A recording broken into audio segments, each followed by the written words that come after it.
Hey everybody, it's Mike and Chris with North Alabama Outdoor Sportsman. We're glad you're here to join us as we put out episode 2 with Michael Yates on the winds and whitetails. We hope you enjoyed tonight's podcast. If you like what you see, please subscribe, like, and share this video. And if you got any questions for us or Michael Yates, be sure to put it down in the comments and we'll do everything that we can to possibly get them answered or included in the upcoming podcast. Like I said, this is a multi-episode deal. If you've watched episode 1, great. If not, go back, check it out as we flow into episode 2 tonight, and a lot of topics we're going to cover. We appreciate everyone writing in with your questions. We've included them in the list that we're going to ask him. So, once again, we appreciate y'all writing in. Thank All right, so sit back and enjoy as we get to episode 2 with Michael Yates. How's it going, Mr. Yates? You feeling good tonight? I am. All right. Well, it's Mike and Chris here again, and we are doing episode 2, and we'd like to continue our discussion on the wind and whitetails. How about that? That would be great. All right. Well, Chris, you're up. Okay, first topic. What's the length of the wind travel on a slope? Say you have a 50-foot hill that goes down to 0, or a 100-foot hill that goes down to 0. Does that affect the wind, how it will travel?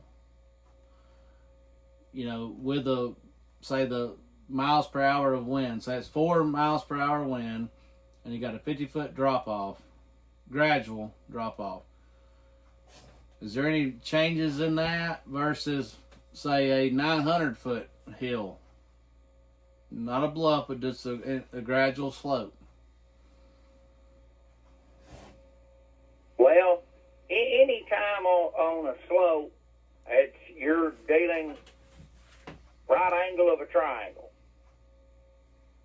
So you can work the math for whatever degree of angle that you're dealing with, but most in dealing with just straight scent or how the wind reacts to a hill. Yes. Okay. And I'll get into how wind reacts on a hill here in just a little bit. Okay. Okay. When a molecular cloud falls this side or the other, okay, gravity is a constant.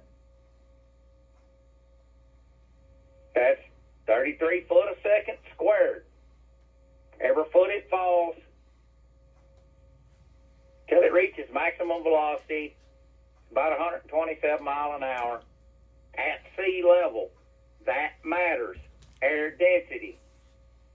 Okay. Okay, your typical scent particle is still bound by an air current. So basically, if those were just perfectly round and they didn't stick, they would somewhat roll the hill a little. Okay. Give or take, and I say this lightly, give or take, now a lot of people will tell you it's 14 foot per degree going down. Mm-hmm. Now, I'm not going to get into heavy math with a lot of guys right now, but it is actually closer to 16 foot, but You're talking about 16 foot for now. 16 foot down a hill per 1 degree of decline. Yes. Okay. But then, again, that's typical right angle of the triangle. I can't move gravity at an angle. You drop a plumb bob down, guess what happens? It goes straight down. Yep. I can't make it do anything else. I know that's kind of a bit much and kind of a broad statement, but those molecules, they're still bound by the same thing, gravity. Yep. And since we didn't discuss wind, and there's a lot more to how wind reacts to a hill, an object, that's probably ever been explained on just about any podcast out there. That's what we was kind of wanting to lead toward is with the slope and the wind included, like a combination of it. Okay.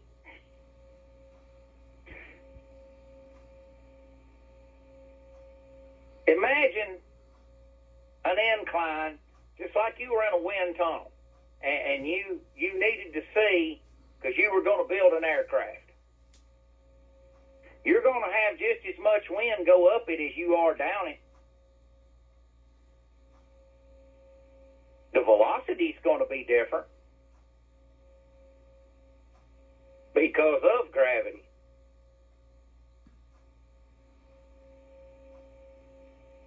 Well, I'm trying to. I hope that I can get this pictured across into everyone's mind out here in listening shot. Yes, sir. The airflow is dictated by a drag. Denser air is slower because it has more drag. Less dense air is faster, less drag. High speed, low drag.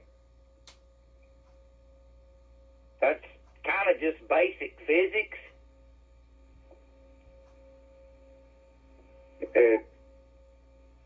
Did that help you guys in any way? Yeah. Or should I try to reword that? No, you're fine.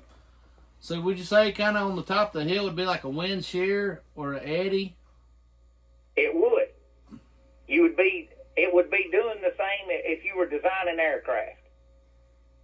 Every object in those woods, tree, hill, is an aircraft wing that you're sending air across. Through the total landscape. Total landscape, every bit of it. See, that's how a lot of stuff tends to. One of my favorite pet peeve. Okay, you can't tell anything with wind from a trail camera, licking your finger. Dang it! I told you. Talcum powder and milkweed are just gateway starting. Well, let me jump in there and ask you, since we're talking about them various things, okay? Would you say a smoke or a vapor, though, would show you more as to what the wind is doing? Say, for instance, a cigarette smoke. Do you think that it would show you more or less than maybe what milkweed would show you? Where it is at, yes.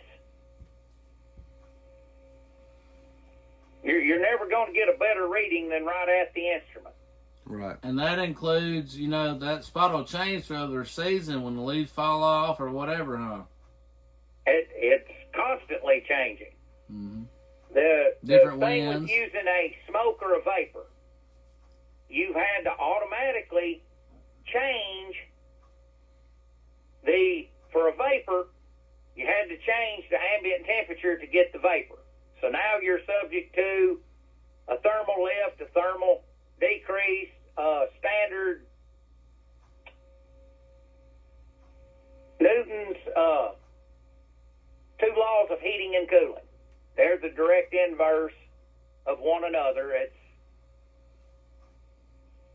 on smoke, it's already being superheated. Right. So you're going from, let's say this cigarette smoke is 1,500 degrees. Okay, it takes that 1,500 degrees a long time to get back to 40 degrees, don't it? Yes. That's the very second it loses loft. It's when it makes ambient temperature, that's when it stops. Because the density of smoke is heavier than air. Other than it is superheated. Okay. Same thing if you took that smoke or vapor and you had a way to super cool it. AKA, if you compressed gas, it would go to a liquid. Exactly. I digress, but that was on another podcast. I just thought we would throw that in for good measure. Well, with everything in the woods being an aerofoil of sorts, you're going to have different places that it lifts, turns it. You'll hear guys that'll, oh, well, my milkweed circled right back on me. Did you understand aerodynamics? Because the wind really didn't in that aspect. It created a vacuum. A low pressure. Same way an aircraft wing works. For the guys as kids, some of us are older and we got to ride in the back of a pickup truck.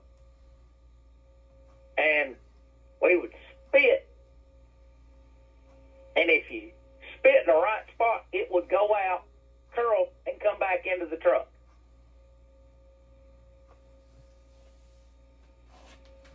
That's just due to a lower pressure and the air turning back on itself. A displacement. Okay. Well, now how we can use this as hunters is instead of just constantly the milkweed, the tout gives you a general direction of travel. The tout kind of falls out pretty quick. You can watch the milkweed, but your problem with the milkweed, where it's deceiving you, is it's acting like a glider. A glider can turn and go back against the wind, can it? Mm-hmm.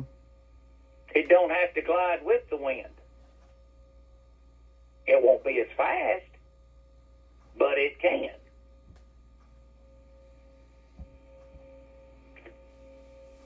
That's a conundrum that your average person, they've watched a lot of hunting videos and can't seem to understand that one little thing. Is it kind of like I'm gliding by a ridge line? Repeat that again. Is it kind of like I'm gliding by the ridge line, them gliders? Yes. Okay. Not to skip past that, we have another thing we want to talk about. Does an open field, say you got your best clover, you chicory planted out there, and the sun's beaming down on it, or a pond, the bigger pond, it ain't shaded out, affect the wind? Yes, very much so. Versus a shaded out this is where spot. we'll get into true thermals. Yeah. And I'd like to start this off saying, first thing, and I'll say it again at the end, thermal rise, thermal drop. Not thermal on an angle. That is a physical impossibility. It can't happen in a lab. It can't happen in nature. So in the mornings, the thermals don't just rise up the hill like I've seen a magazine or something talked about. It just points up the hill and it's rising up that hill. Or in the afternoons, the thermal switch, usually when the sun supposedly goes behind the tree, it's just falling down the hill. It goes up more like a balloon or something, or a hot air balloon. That's exactly how it does. It goes straight up and down. It does not move horizontally. So why does people think or the magazines think that it moves horizontal? Is that because the wind affects it too? The wind affects it more than you'll ever imagine. Maximum thermal speed of any kind of lift is 7 miles an hour. And that's only till it reaches ambient temperature. So if it's heating up and then the wind's pushing it, it might go a little left or right, huh? Exactly. But it can't by itself. We can run any experiment you want in any lab, anything. Heat's always going to rise. As far as if it's not in a vacuum. And I do mean at least 30 milligram of mercury. It's impossible. It's always straight up and down. It's the same as if you hung a plumb bob. It's straight up and down. It doesn't matter where you move that on the hill, it's straight up and down. Unless you act and hang the string on something else to create some awkward angle. But in our conversation a couple of minutes ago, I told you everything that air contacts to creates an aerofoil.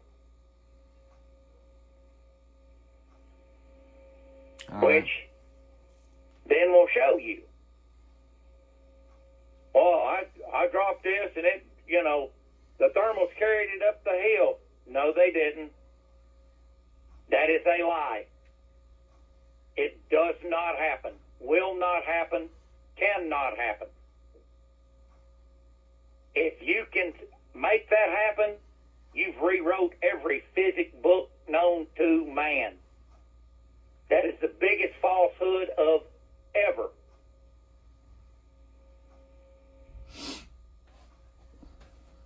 Okay. Well, like we said, there's an open field, say, like I said, the clover, the chicory. Okay, I'm coming up to say I got my saddle, I got a ladder stand, I got a shooting house. There's an open field, the wind's coming straight on to me. I'm there before dark, waiting for the sun to come up. How does that all work, play out? Okay. Now, here's where we get into thermals as people perceive that they're going left and right. They're not. It's actually a displacement.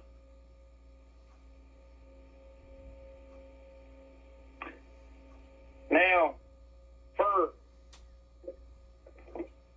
out in the open field,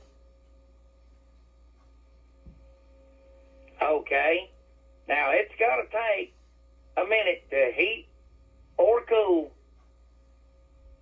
that thermal mass of that field, whether it's grass, whatever.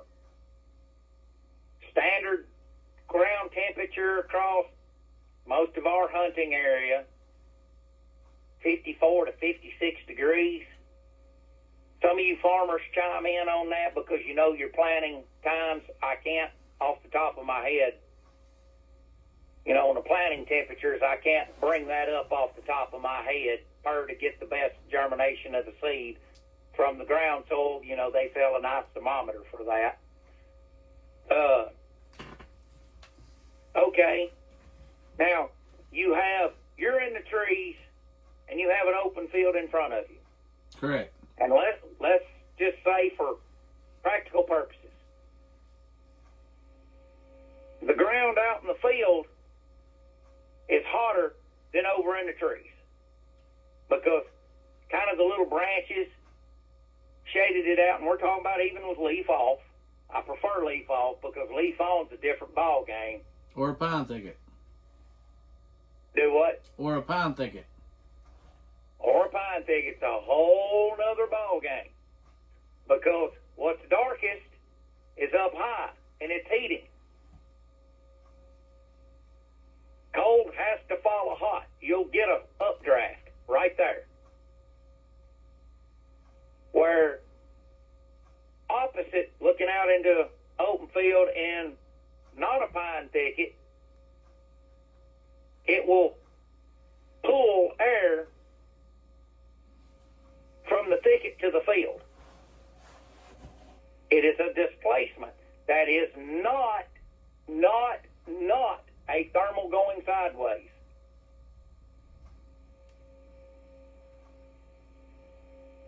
If you go that way. But that's just till it gets to that edge. It can't continue on. Is that why they kind of like to travel the field edges more? Yes, that is the exact reason. Because that air from the ground with that pull brings it up to the deer's level of their nose. Elsewise, no molecule made their nose. They didn't smell anything. Okay. I hate to use like the word pulled because it's a vacuum. Yeah. Okay, so that kind of covered the pond aspect too, I'd say, don't you? Well, the pond, Besides they the tend water. to stay warmer because of the actual density of the material. Okay. Just like your lakes are always warmer 90% of the time than the outside temperature. So you're always going to have an updraft on the lake. Always. Unless that water is colder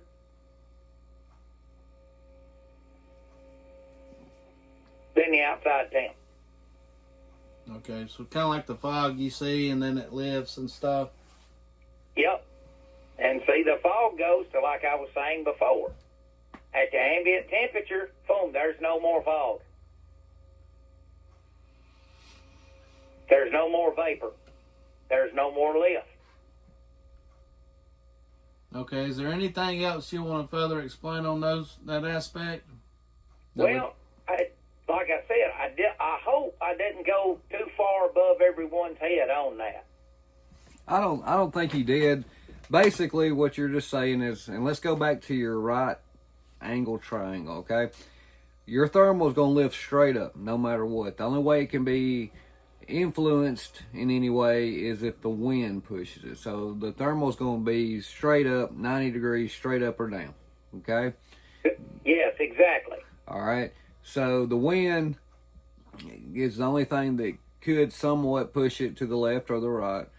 And as it's being pushed also, though, but you got a vacuum that's going to be pulling as well, because if you didn't, then there would be no way for it to rise. In other words, if you got a suction, there's got to be a vacuum to do it. I mean, exactly. Just like in my line of work, you go in a new home that's not insulated to work, and it's summertime, and you're up in the attic working for 10 minutes, and you go 2 floors down, and it feels like you're getting air conditioning.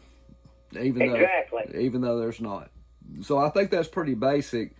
You may have to sit back and kind of think about it for a second, and then of course, there's so many variations here. We're just trying to get the basic knowledge out there. And then as we talk more and more about the whole wind and whitetails and this little series we're doing, then I think everything will come full circle. As instead of giving everybody a bunch of information at once, let's talk about this, and this. And as it goes in depth, then I think our listeners will be really more of seeing how it all comes together, because it's just it's not just a one topic thing. I would love for everyone to grasp and get a hold of it. Like I said, y'all have to rein me in when I start getting technical. Y'all got to pull back on the reins. Oh, we got you. So we pretty much got that. So now let's stop at that point right there, and let's go to how can one use known hunter access to their advantage. Okay.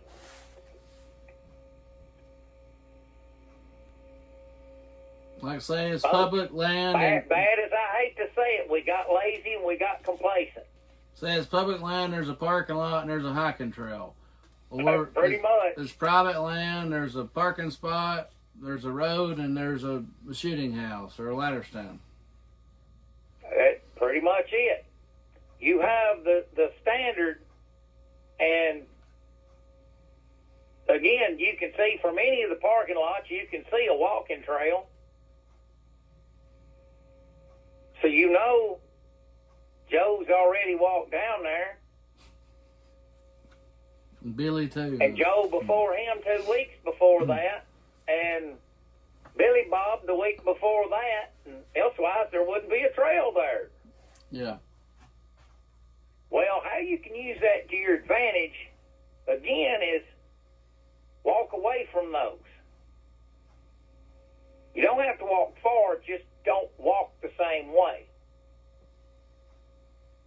And I'm going to add a pro tip to that. And it's very hard to do. I'm guilty of doing it myself, and I don't mean to. I need you, when you step out of the truck, the second you open that door, you shift your mind to hunting. You getting out of that truck is you standing in that stand to look around because you thought you heard something. You need to have your mind's eye hunting. You'll be surprised how many deer are standing there watching you, and you look straight at them, but since your mind wasn't hunting, you didn't go, well, there's a deer. To where you're like, well, I pinned this spot on Onyx or Spartan Forge, and I need to get 400 yards I gotta over here. knock this out. Your brain's going, I'm hiking. Your brain's not going, I'm hunting. Yep. And again, guys, I'm guilty of that one myself, and I have to really rein myself in. But that's a major, okay? Once you start seeing how the other people are accessing, you can pretty much count that access as generational.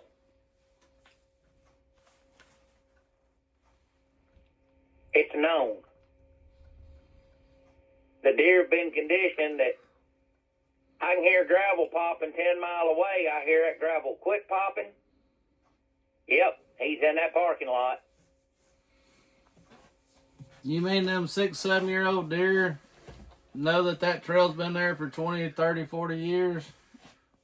No, but the deer that have come up have all been conditioned to the same thing the same way. This one day, in the fall, we start hearing all this commotion. The does have, they are who's shown the fawns what to be scared of. I was saying if there's been a trail for 40 years down through the woods or a stand or whatever, the 6-7-year-old deer probably knows that's there, don't he? Yes, they do. It's not in an intelligence thing, but because of everyone has accessed that the same way for 40 years and made that trail, somebody that the deer through the eons know, well, that's a human walking trail. And how would they pick that trail up? Would it be some disturbance? We'll get to that in a minute. Most of them's beat plumb down. I mean, you can see them to walk them because that's how it becomes a trail. So bottom line, what you're just trying to get at is, by knowing known hunter access, you need to stay away from it, because if you know it's a hunter access, the deer for sure know it is. Right, and every other hunter knows it's hunter access.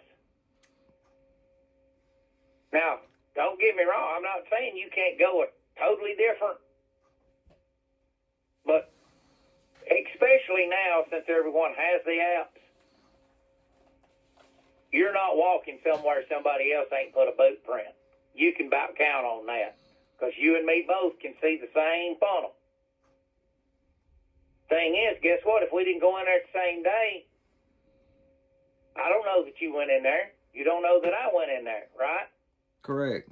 But we both went in it at the same day and blowed the deer out 2 different times, didn't we? Absolutely. This is where you really have to watch and study access, and it almost gets to the point where if you find human intrusion, you're not in the right spot. Okay. And I mean plumb down to the minutest detail, because they've been messed with so much, and I'm specifically saying public land. Of course, all the deer in farm country know where Farmer Jones's gates are from driving a tractor in and out, don't they? Yes.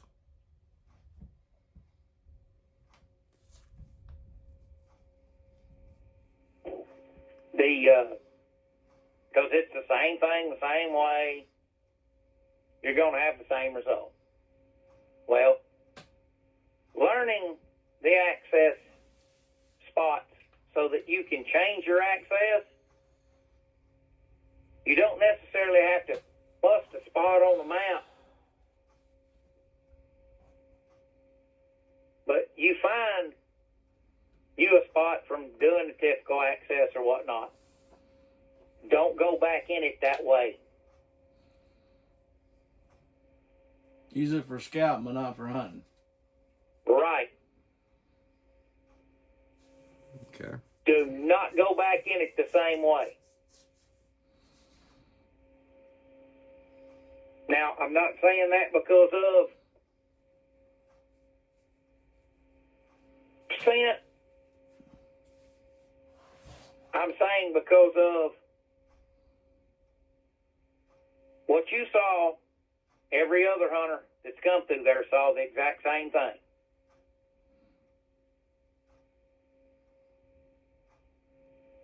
Okay. All right. Well, You go in there on your scout time and you see this, okay, you mark it. Find you another way back into it. okay. If you're determined to hunt there. Find you another way back into it. All right. And stop shy of it and hunt right there.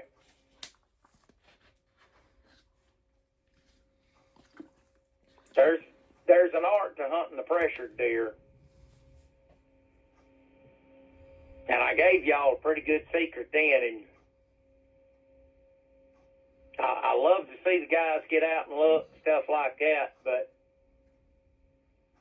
you're scouting, do that when it don't harm you. Oh, absolutely. But one thing, since you brought up since we got into the scent thing, in your opinion, is there anything out there, or what would, in your opinion, be the best way or best product that you could possibly use to try to mask your scent?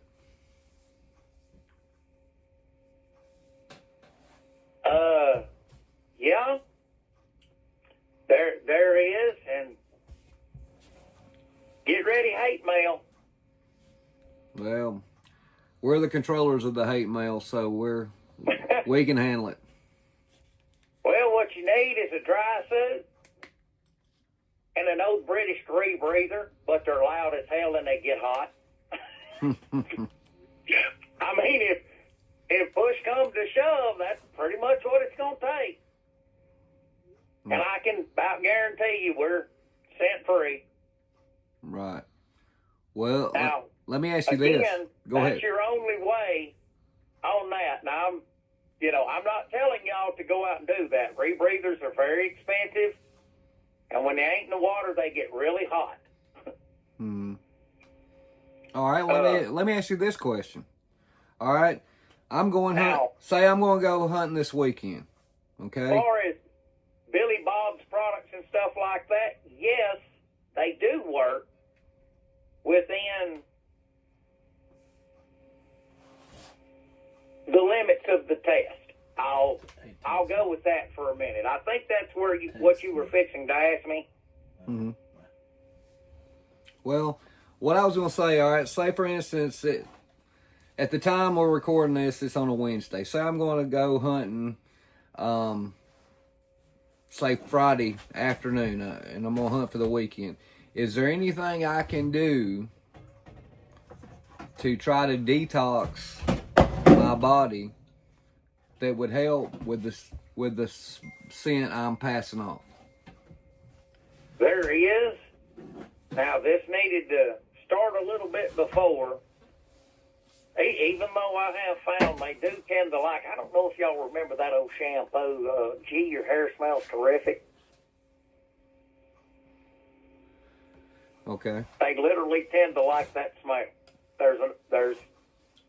I'll tell y'all a story on that at another doing. Mm-hmm. Right. Okay. You don't want anything truly foreign in the woods, so you kind of need to quit using the foo-foo soaps that the wife has. They're just some antibacterial. If y'all go out on a Friday, don't splash on the cologne, because it takes it forever to get out of your skin. Scrub your skin with a louver or whatnot.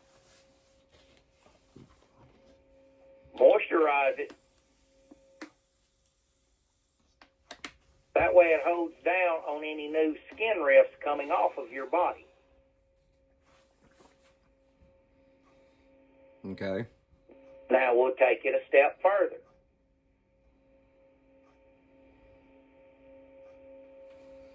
Folks, you're not going to like this next one. You can take some Nullo, and they give that to people they have colostomies. It's chlorophyll and, I want to say magnesium ceratate. Well, that keeps your innards from reeking so bad. Because we are a predator. And what denotes us as a predator, as far as anything seeing us to know we're a predator, our eyes are in front of our head. As far as our smell, it's because we eat meat.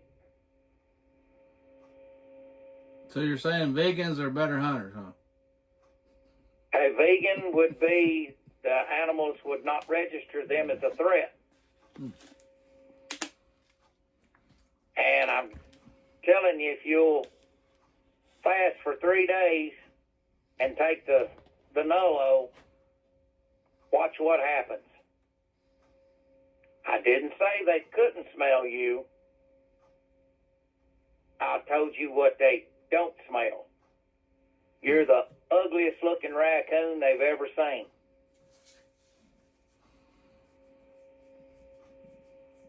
Well, dadgum, I guess I'm just going to have flight, to... knowing the scent of a predator. The scent of a predator means they eat meat. Yeah. And we smell totally different unless you purge that out. That's a fast track to do it. Again, I did not say they can't smell you. I guess no more stops at McDonald's on the way to the hunting club, huh? Nope. Gosh almighty. But Unless you get that veggie burger or whatever they got. I believe I'll that pass. makes it where they're less apt to get upset. Yeah. You know, the oxymoron, though, of what Chris asked you was about the vegan would not get off that predator scent. I doubt, seriously, we're going to find a vegan that's going to be a deer hunter. You really won't. And like I said, when I usually tell people about fast 3 days and don't eat meat, for a week, they're like, Michael, we're going to drag you out back and hang you, Mm-hmm. That's the sole reason I hunt, Well, okay, but, if you're meat hunting, don't pay no never mind. Blast the first doe comes by. Hey, we get But them if you're same trying to emails get too. that big old trophy, you're going to have to do the work. Oh, yeah, absolutely. We get the same thing. We get emails and everything else. Yes. Well, one other thing, though, I want to kind of get on here at the end here. What about your clothing? Because we've all heard about, wash it and non-scented laundry detergent, hang them outside. What's your opinion as like Indians we're known to do and all about smoking the clothing, like building a fire. Not rolling them up. Not rolling them up, but building a fire, letting the smoke penetrate into the clothing. Now, I understand that, that's not a common smell that a deer is going to smell every day. But Yeah, they do. Well, okay, so they do. But I'm just saying they have experienced it. I mean, it may have come from far distance and they picked up on it. But what would you feel? Would you feel that would be a positive advantage, not so much of an advantage, or no advantage at all? Say, for instance, if I wanted to put my hunting clothes in, I don't know, some kind of container that they would allow for, like, leaves burning, what have you, that smoke to penetrate my clothing and have that scent there. Would that be an advantage or a disadvantage for me? To me, Mm-hmm. it's an advantage. Okay. Now, here we go diving in the weeds again. Well, you know us. We don't make anything simple. We ain't got out of the weeds No. yet. No, love it for that purpose. Okay, it's a twofold thing. And the Indians also smoke themselves. Mhm. Now, I don't, my body, because it just, only so long I can handle the oily smoke smell at my nose. That ain't for me. All right. Okay. What happens is you're actually putting antibacterial, get this, why do you think you smoked meat in your smoker? To kill the bacteria, I got that. Yeah, tree resin that you're actually putting that into your clothes, so you're making your clothes antibacterial. Okay, step further. It's also putting in activated carbon.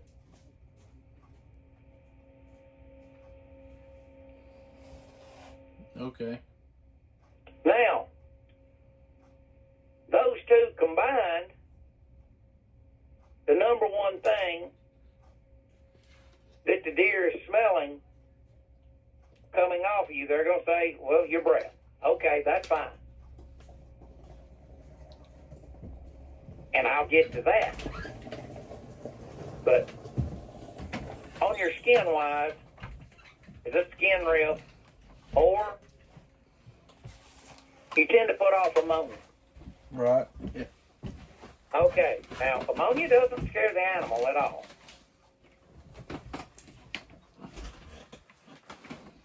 Ammonia, where ammonia is not supposed to be, scares the animal. Yeah. How did ammonia get 30 foot up my tree? Right, exactly. Okay, well, where's smoke supposed to be? It'll be up there, ain't it? Correct. All right. Never really harmed them, but you have the activated carbon, which is actually absorbing with your clothing a lot of the ammonia smell, but the antibacterial is keeping the ammonia from forming in the first place. And again, I did not say they could not smell you. I said it's less than what you think. So in other words, it's not a 100% mass, but it's a benefit to do it. Yes, it is. Now, as I've said before, if you can 2, 3, 5%, 10% better with everything that you do, that adds up quick, don't it? Oh, absolutely. Okay, a lot of guys, you know, if I said, okay, I'm going to give you 1% chance of killing a trophy deer.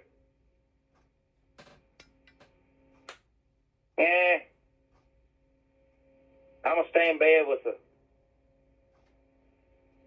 the missus. Look, I'm an outfitter and a guide. I've had this animal on camera for weeks, coming right here. It's a 190 incher, and I'm going to give you 95% chance that you'll take that animal home. Okay. Well, each time you do those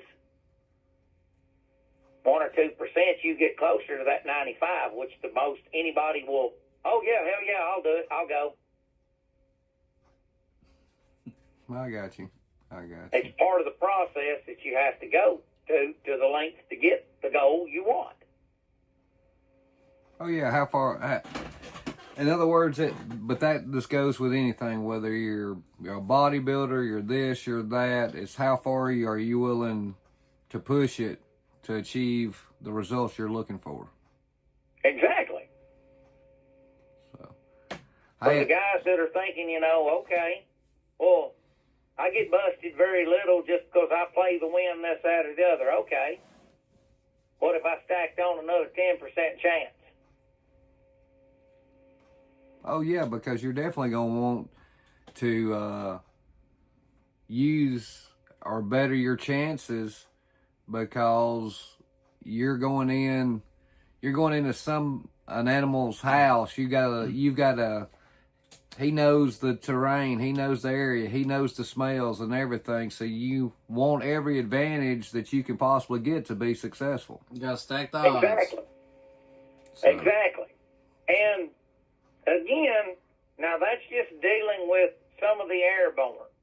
Okay, ground disturbance is a whole nother ballgame. Right, and that's what we're going to deal with in our next episode. We want to really get in depth with the ground disturbance, and we're probably going to get into the preliminaries more on the thermals, and then carry it further. Today I guess we went from kindergarten on our first episode. Now we're like first to second grade today, and then we slowly want to go up. So, you've gave us a bunch of good information.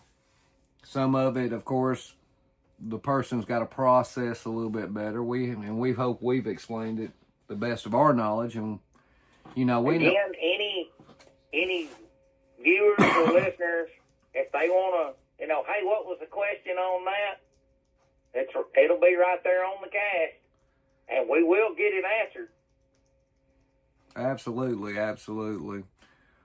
Well, Mr. Yates, we appreciate it. We're going to wrap it up for this episode.